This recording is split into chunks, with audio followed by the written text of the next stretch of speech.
Welcome to HoodooTube, your one-stop shop for reviews of fantasy, horror, and supernatural entertainment for the African diaspora.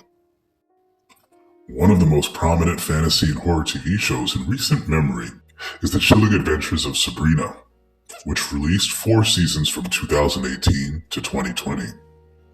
One thing I appreciated about The Chilling Adventures of Sabrina is not only did we get captivating, witchy, and powerful characters, many of these epic characters, who were the most enduring characters in the series, were complex black characters.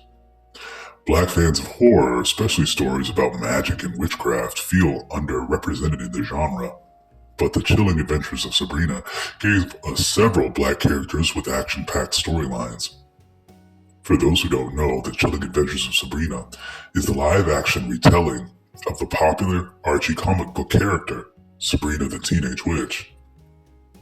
While the original comic book character from 1962 is a vintage, lighthearted story about a teenage witch with magical powers, The Chilling Adventures of Sabrina is much more of a horror than its previous iterations.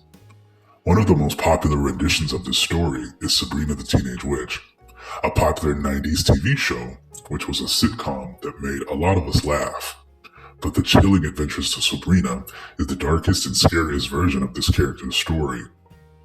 In most versions, as well as this one, Sabrina's parents have passed away, but she's raised by her immortal witch aunties, Zelda and Hilda. Though she attends school with everyday mortals, this series begins when Sabrina is expected to sell her soul and become a full-fledged witch. But because she is half witch and half mortal, Sabrina fights to keep a connection to her mortal life and friends. In this version, she is also raised alongside her older, more experienced warlock cousin, Ambrose Spellman. Many of us fell in love with Ambrose, played by the late but never forgotten Chance Perdomo, for the charm, wit, and determination he brought to this character. As a seasoned warlock, Ambrose is temporarily condemned to house arrest for terrorist attacks against the Vatican, but eventually he rejoins the Church of Night and falls in love. Many of us in the gay community loved that Ambrose was a proud bisexual character with prominent witchy boyfriends in the series, like his warlock boyfriend Luke, whose love story is prominent with Ambrose in the first seasons.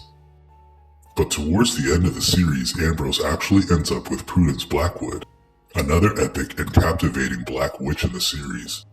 Tati Gabrielle brings so much life into the character Prudence, who is by far one of the most captivating characters in the series.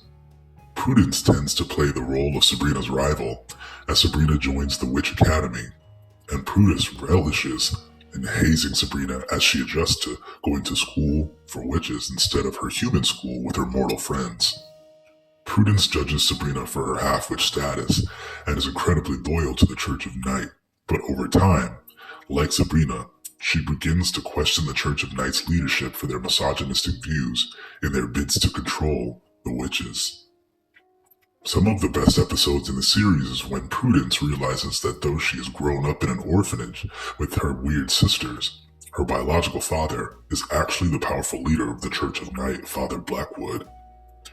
Though she relishes in discovering her ancestry, Prudence getting close to Blackwood reveals his true controlling nature.